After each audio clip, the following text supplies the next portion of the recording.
Welcome to Faith on Tap, a podcast where we go out to the wilds of local breweries and talk to you about, thoughts and various topics that are important to all of us.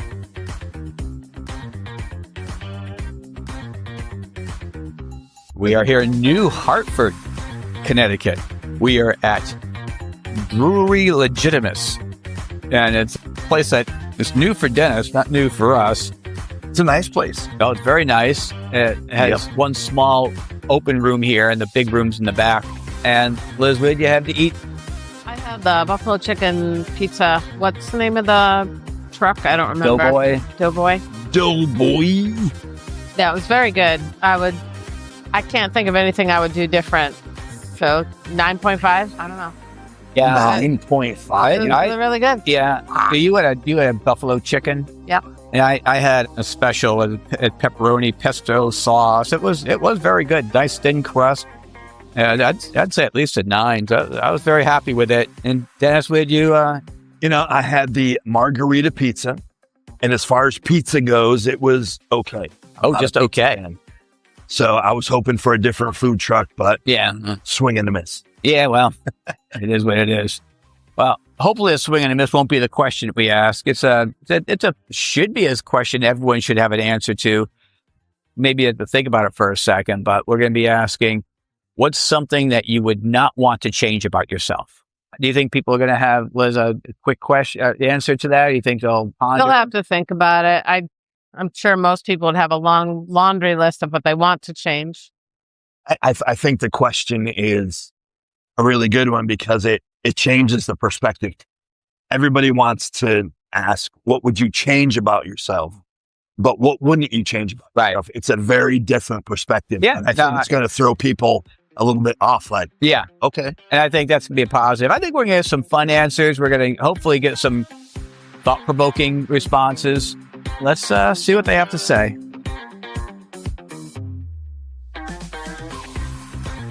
So I am here with...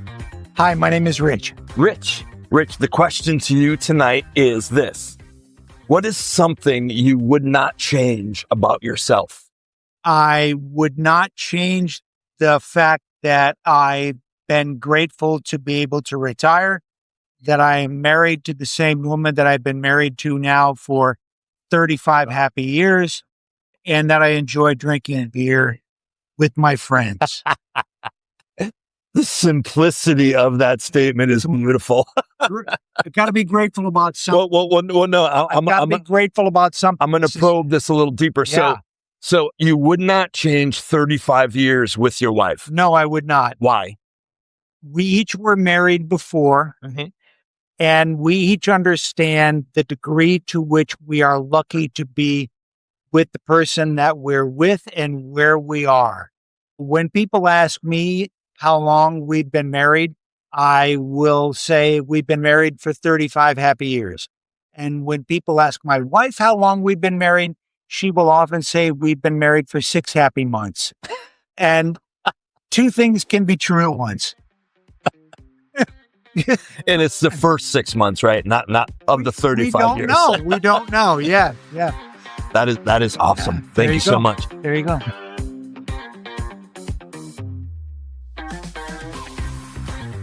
Dave, the same question to you. What he just said, I'm currently married to the love of my life, my best friend. Mm-hmm. How many years? Only 4. We've been together for 20. You were just a late adopter to the whole marriage thing, huh? No, second time around. Making sure. But as Rich just said, what makes life great is this bond. And this bond at Legitimus started years ago. Between you guys. And a few others who unfortunately are not with us today. It was a bond that has continued year after year.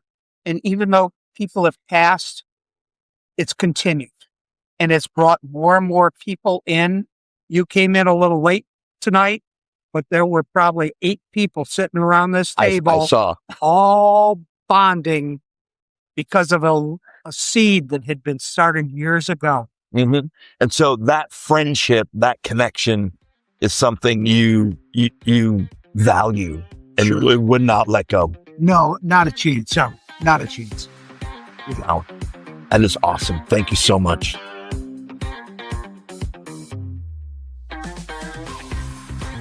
Speaking with, what's your name? Lisa. Lisa, how you doing? I'm Mark. Good. Hi, Mark. So I have a question. I'm interested to see how you're going to respond to it. What's something about yourself that you would not like ever change about you? My honesty. And so you can see yourself extremely honest? As my son would say, I'm brutally honest. And has that got you into trouble in the past? Yeah, I think it has. But why do you feel so important to be honest? Because I think I appreciate when somebody's honest with me and I can handle whatever they're telling me, even if it's a no. Okay. And a lot of people can't handle that. All right. Well, for a guy, the question comes in like, well, when your wife says, "Do I look fat in this dress?" Well, as a guy, what's a guy going to say at that point? So when you just be brutally honest, and to a point where you might hurt someone's feelings, even, I'd soften it, but I would tell the truth. Okay. Like, can you give an example? Maybe that dress isn't the right cut for you or color. But why don't you try this? Yeah.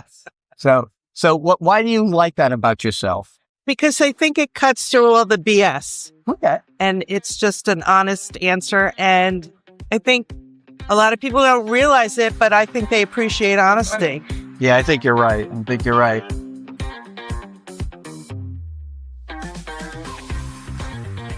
My name is Steve. Steve? Yeah. How you doing? So the question I have for you is, what's something about yourself that you like about yourself and you wouldn't want to change?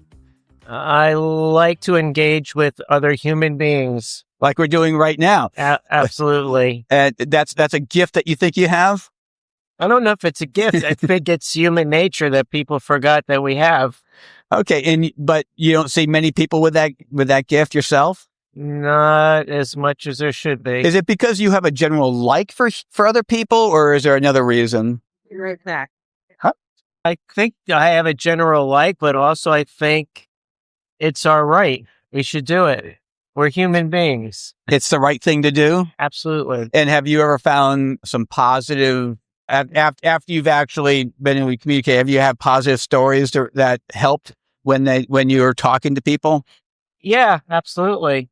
Because generally people, like, even if you open a door for someone, they go, "Oh, thank you." They're surprised that you're actually being nice. Yeah, just that simple. So you're that way with like family, friends, and strangers? Absolutely.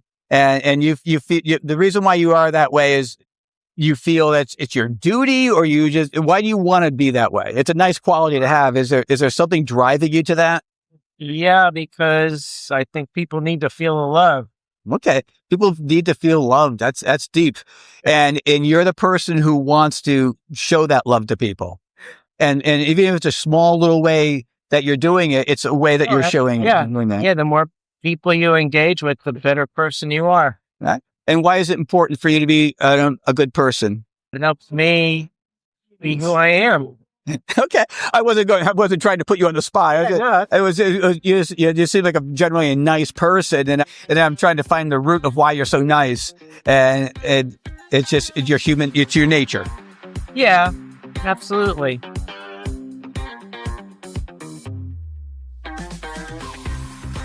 And we are back. Liz, what's cooking? Oh, a big pot of I should be in bed stew. Okay. We have a few hours left for that. And for you. Perhaps. When we have to my left here, the Harbor of Holiness. Absolutely not. The harbor part or the holiness part that Both. you like? I strive to be a harbor of holiness, but my achievement, I think, is wanting. So try again next week. I will do my best. So we asked the question, as you just heard, what's something you wouldn't want to change about yourself? And I know going in, you said, Dennis, that you like the question because people are so used to saying things that they would change about themselves. They can list off a laundry list of things, but with this one, people liked answering it, but they were surprised by the question. It seemed like, I got the sense that they never thought about what they wouldn't change before. Right. Right. It was always everybody approaches it from the negative. Exactly. And I talked to a lovely couple, Lisa and Steve, and Lisa, she said, well, I'm brutally honest and I like it that way. And she, as you just heard, she said that, strangers, forget about them. But I'll be honest with the people that around me. As long as they don't gossip, I would be more than happy to be honest. She just felt that that's the correct way that she wanted to be treated. And I definitely respect that. And I think she had a lot of wisdom. And her husband, Steve, as you just heard, he seems like a fantastic fella. He just wants to be engaged to people. He just likes having conversations with people. And that's why it's funny, because at first off the mic, I said, do you want to have ask some questions? And he said, no, I had a long day. And okay. The wife was willing. And then after he heard the questions, he goes, oh, I want to answer them now. So I said, okay, cool. And, then he had to say how he liked talking to people. He just seems like a genuinely nice guy. And I kept on prodding him if the reason why he's nice is there's a reason, anything spiritual. He didn't tip his hand saying that. He just seemed to be a genuinely nice person without the motivation of a Needing supreme being. Oh, really? Yeah. I was trying to fish for that, but he never admitted to that. So. Anyways, I thought there was some depth in our conversations. So if I was to ask you, and I'm sure you must have thought about this, what's one thing that you wouldn't change about yourself? And if you can add to that, how is God using that to glorify Him rather than you? What do you guys have for answers for that? I wouldn't change my ability I can detach from certain things.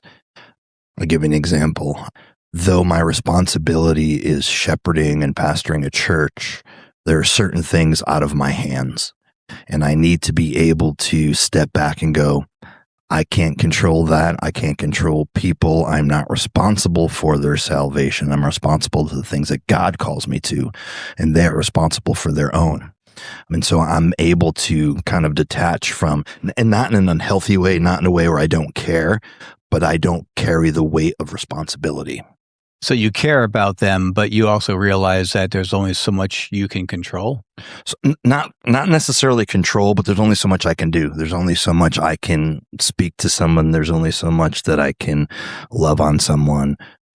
Or there's only so much truth that a person's going to be able to handle before either they receive it or they completely block it off and kind of walk away from it. So I don't take those things personally. I detach from they hate me, they don't like me, to maybe they just didn't like what I had to say. Do you think that's a learned behavior, a survival mechanism? Both. Okay.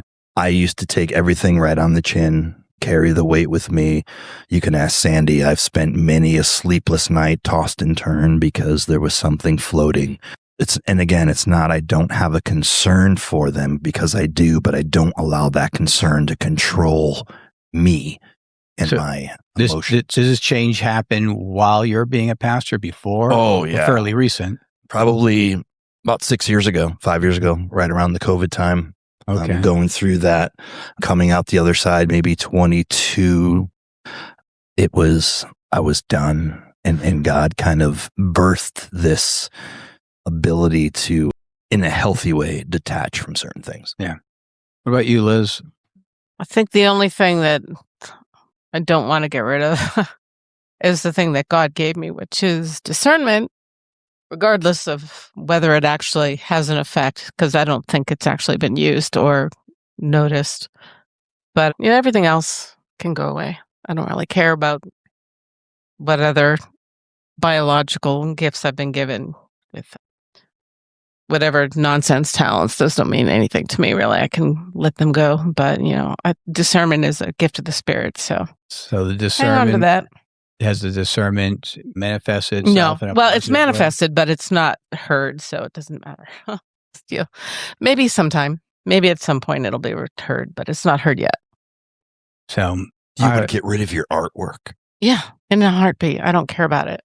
if I was to answer the question, I think I would have to say my desire to help people along with my work ethic would be the things that I am happy that I have. I feel that fortunately I can use that in certain ways. I will put the time and effort into, if it's helping a widow with assembling a chair or a bed, or if it's something where I can work extra time because I don't sleep much, preparing for the men's Bible study or my Bible study, I'll put the time in because I enjoy doing it. I have the time to do it. I'm pretty effective at doing it.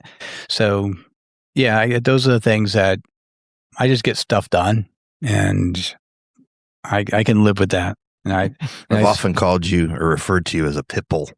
Yeah. Did you get your jaws locked onto something? Yeah. I've been called a lot of things. That's one of the nicest things I've been called. Yeah. So, okay. So with that in hand, we have some things that we have to worry about when we get to these things. So like Psalms 139, it says that, a part of it says we're fearfully and wonderfully made. So does that mean that every part of us is off limits for change, or just that God designed us with the raw materials that we have? How would you address that we're fearfully and wonderfully made? So why would we change? Well, I think the original version of us was fearfully in awe and wonderfully made. And I still think we're fearfully and wonderfully made. But that Genesis chapter 3 story about the fall kind of put a kibosh onto how now we live out fearfully and wonderfully made. And we've lost traction. We've run afoul. Sin entered the world. And now we're looking to get back to a Christ-like lifestyle. And I think that's where fearfully and wonderfully made allows us to change, to mature in spiritual things.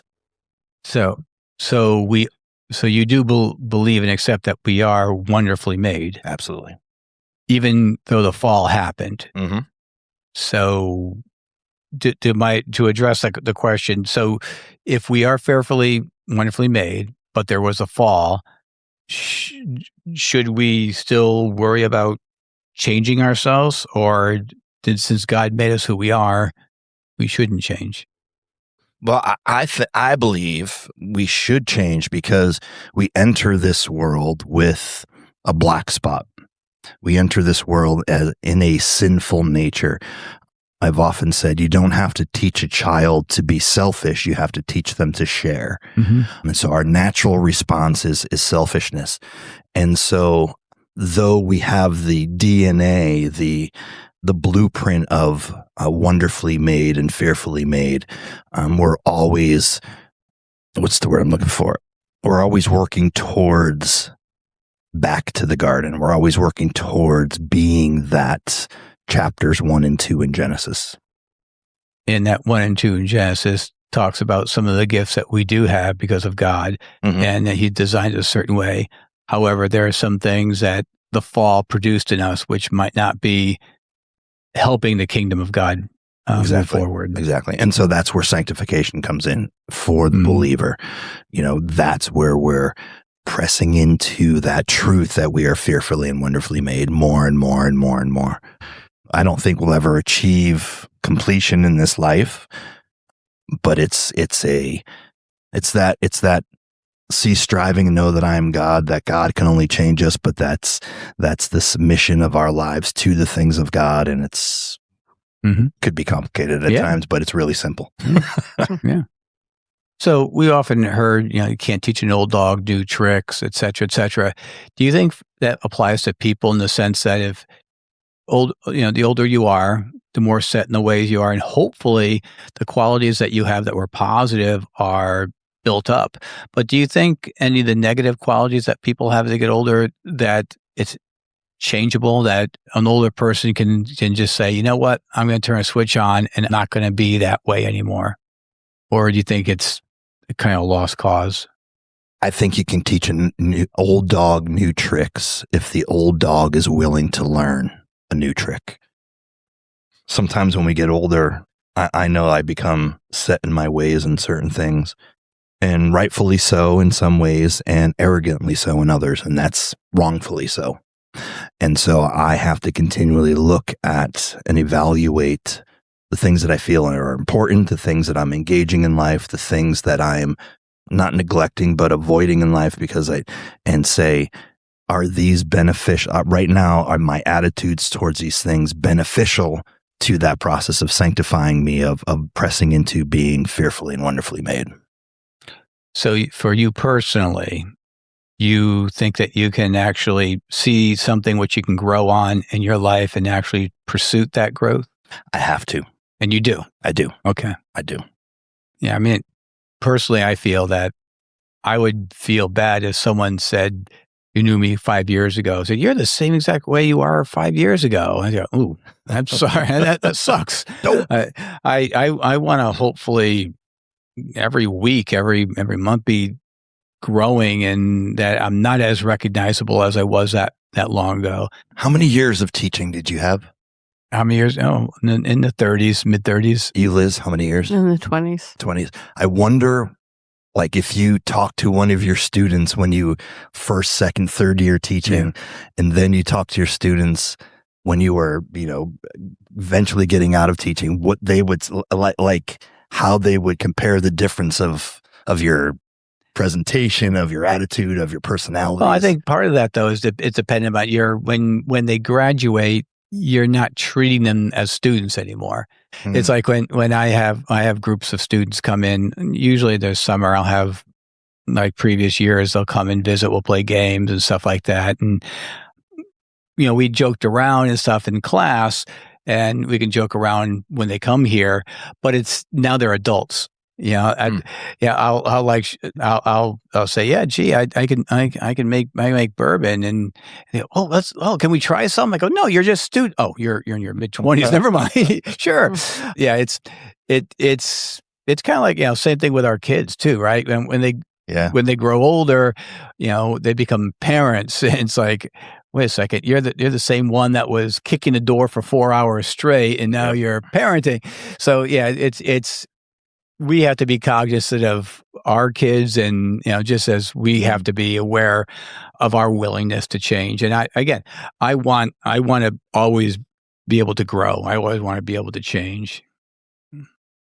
Liz, what were your thoughts on that? Well, I think that it's just a natural human thing. If we're stagnant, we might as well be dead.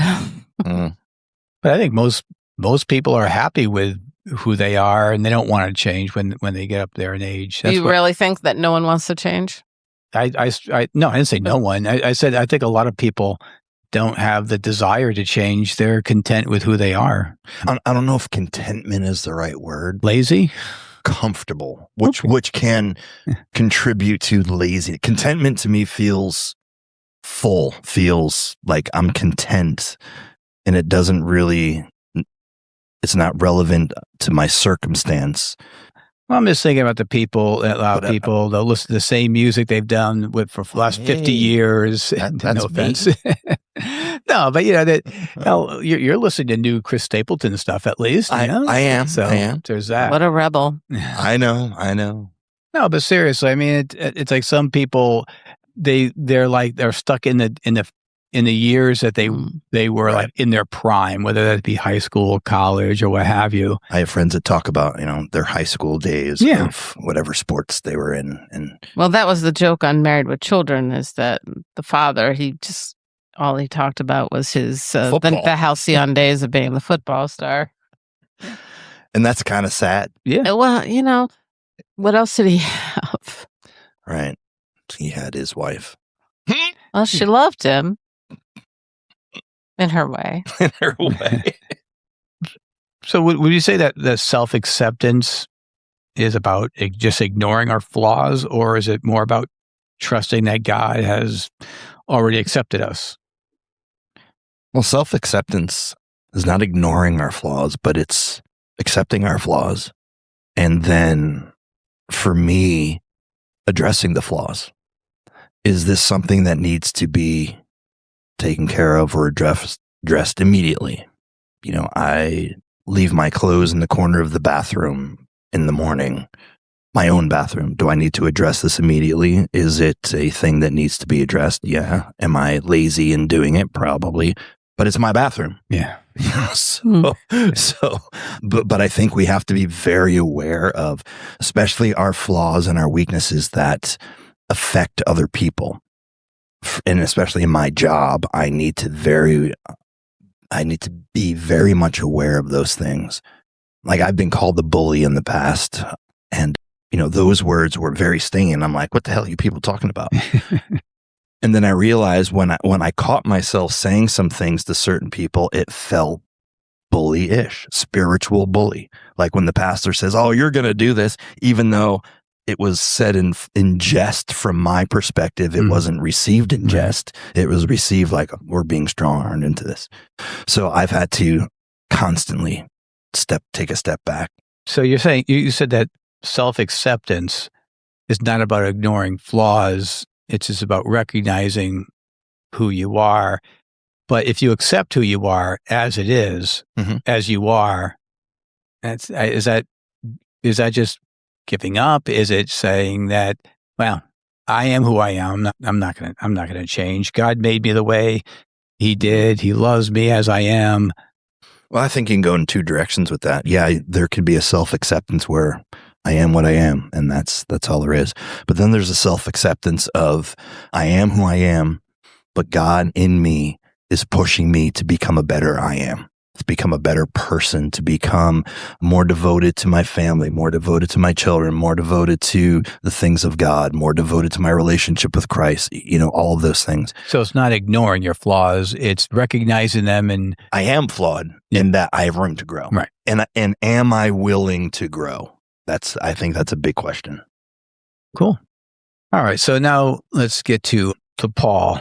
And one of my favorite verses, when he's begged for God to take away his thorn in the side, and God said no. God's power is perfected in His weakness. So I believe in the Greek, it's "suck it up, buttercup." I don't have the Greek with me here, so you're the pastor, so I'm assuming you're correct. So is there a version of I wouldn't change this that actually glorifies God more than fixing it? So in other words, you have a flaw, and you say, well, this flaw that I have could actually edify the kingdom. And even though it doesn't edify me, I'm good with that. Or do you think that that's not the correct way of thinking about it? I don't see whatever was going on with Paul is physical, so that's not a fair comparison.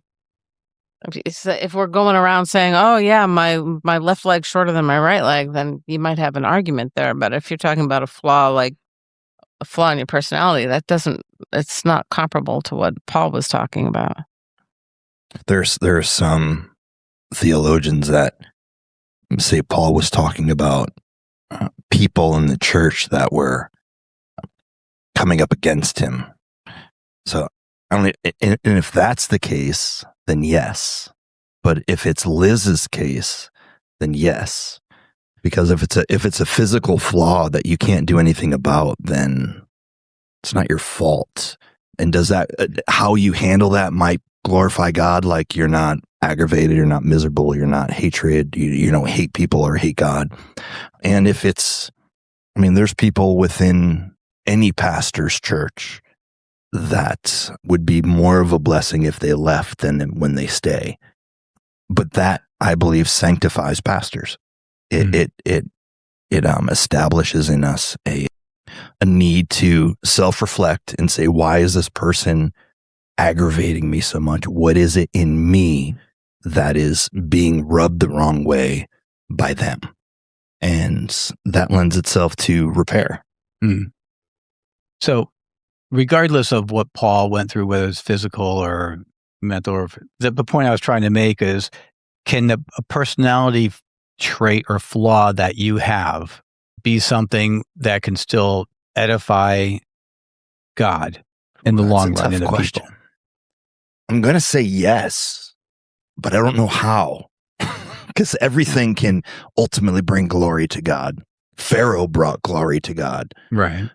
But I'm trying to figure out like my flaws. They're pretty flawed. And I don't know how unless people could relate to those flaws and help them through. Yeah. Or the flaw has been repaired by the things of God and I'm able to testify to that. But I don't know if I'm in the flaw, like if I'm like all in and I'm living very, I don't know. I guess eventually it could lead to the glory for God. Well, I mean, I tend to think that you have certain personality traits that can either glorify God or not glorify God, depending on how you work with those traits. So I guess if you could relate to a person on that level, yeah, I am that way as well. However, and be able to steer that to the kingdom works. Yes. All right. So the last question I have, I believe we believe the gospel is true, and our identity with whatever would say this is something I wouldn't change. But shouldn't our number one identity that we wouldn't change would be our identity with Christ? How we are viewed with Christ as our comforter, as our motivator, as our healer, as our father, et cetera, et cetera. Shouldn't that alone free us from the temptation to either hate ourselves or be arrogant? If we just say, well, who I am in Christ is the most important thing is. Forget about everything else. In a perfect world, absolutely. However, we have an enemy that whispers in our head and belittles us, tears us down, feeds us lies. So, like I said, in a perfect world, our identity in Christ should be the compass, the sail, the motor that runs and directs us. But let's be honest, life throws a bunch of sucker punches at us all the time. And we bob, we weave, we get knocked down, we get back up. And so it's not just a continual motion forward. It's a fight. It's a fight, but I think it's also our perspective can just be totally skewed when we start focusing too much on ourselves and not on who we are in Christ. I see that with myself anyways. And I think the closer we can identify with who we are, the less important those other issues are. And we can focus on who we are. And that would alleviate a lot of the issues that we have with our self-hatred, et cetera, et cetera. I think we attribute our earthly dad, to our heavenly dad. And you can have a great earthly dad, but your earthly dad got mad at you and you were punished for certain things. And there may be times where he didn't speak to you for a few hours because he was so angry. And that's not our God. Like, our God can't be angry at us because of the work that Christ did on the cross. And so what we think God is anger is more, I believe God's like, no, don't do that. Like, I have so much better. Like, if you would just do this instead of that, this is better. And we don't look at it that way. We look at it as God, he's pissed at me again. And that's not going to be good. That's good motivation for everyone listening. On that note, have a great night. Good night.